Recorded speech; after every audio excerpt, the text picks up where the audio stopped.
A Cure remix album? We've been here before, haven't we? Or am I just getting mixed up?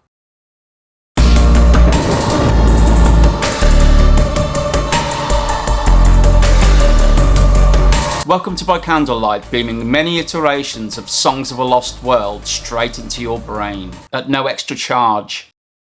So here it is, another spin-off from 2024's comeback album, Songs of a Lost World. I really like that album, and I think it was solid considering the extended hiatus. Then we got Songs of a Live World, which was totally fair enough when it was packaged alongside the original album. But then it got a separate release, and I was like, really? Now we have Mixes of a Lost World, which was released on Friday the 13th of June 2025. So, should you buy it? Well, firstly, we need to acknowledge the elephant in the room. Yes, I'm looking at you, Mixed Up. We've travelled down the remix album path before, and it didn't go very well, did it? Sure, on Mixed Up there were extended versions of the songs, and those are actually quite good, the kind of extended versions that you used to find on old school 12-inch singles. But then there were the dancey versions, and it just lost quite a lot of fans. So it's hardly surprising that I'm approaching this new remix album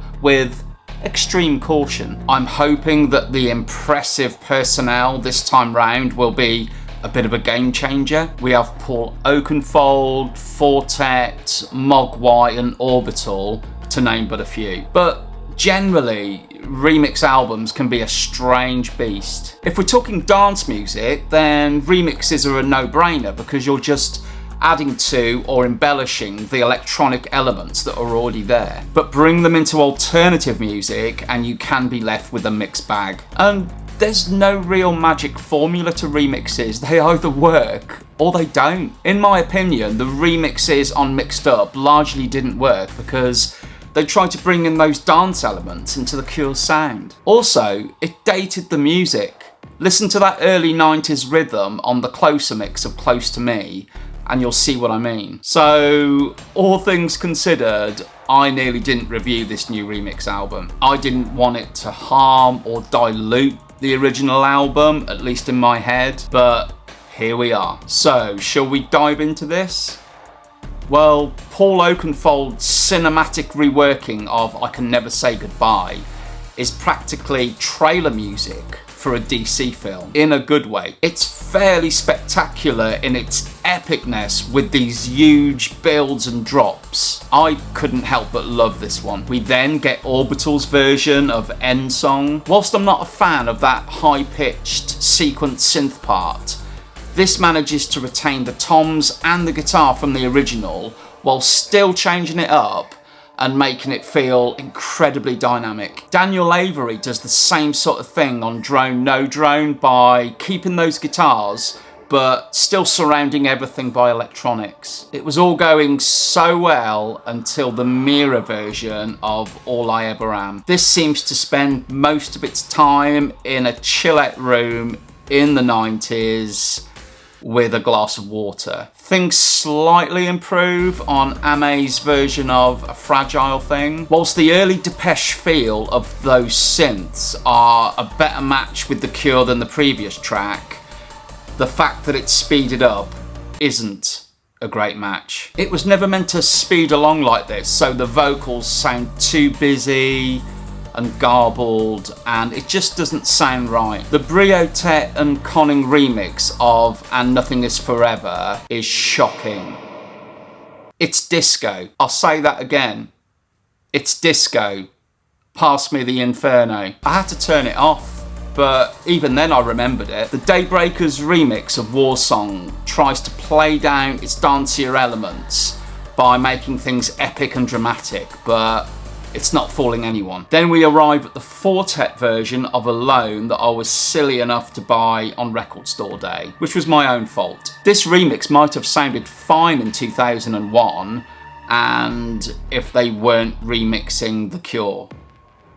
Not going too well at the moment, is it? This dated approach continues with the mental overdrive version of I Can Never Say Goodbye, the Cosmodelica Electric Eden mix of And Nothing Is Forever, and the Sally C remix of A Fragile Thing. Then we're back to confusing chill out for the Gregor Tresher remix of End Song, the Omid 16B version of War Song, the Anja Schneider mix of Drone No Drone, and the Shanti Celeste remix of Alone. Even though the Mura Masa remix of All I Ever Am is still clubby, it's not so much of a mismatch as compared to the previous remixes. Now, I don't mind the rather somber reworking of I Can Never Say Goodbye by Craven Faults. At least it seems to be a better fit than others on this album so far. Moving on to the Joy-Cut anti-gravitational remix of Drone No Drone, this is decent. It keeps things alternative, almost industrial, and I think it serves the song really well. I had high hopes for Trentemøller's remix of And Nothing Is Forever. The Danish producer released a goth-friendly album called Fiction back in 2016. This remix is largely pretty good. There's just these ambient sections that just take the edge off the more thrilling parts. The Chino Moreno version of War Song is also decent, and you've got to love Robert Smith's voice when it's put through that reverse effect. You'll see what I mean when you play it, or you'll hear what I mean. A similar effect was used in their electro version of Purple Haze, which I just love.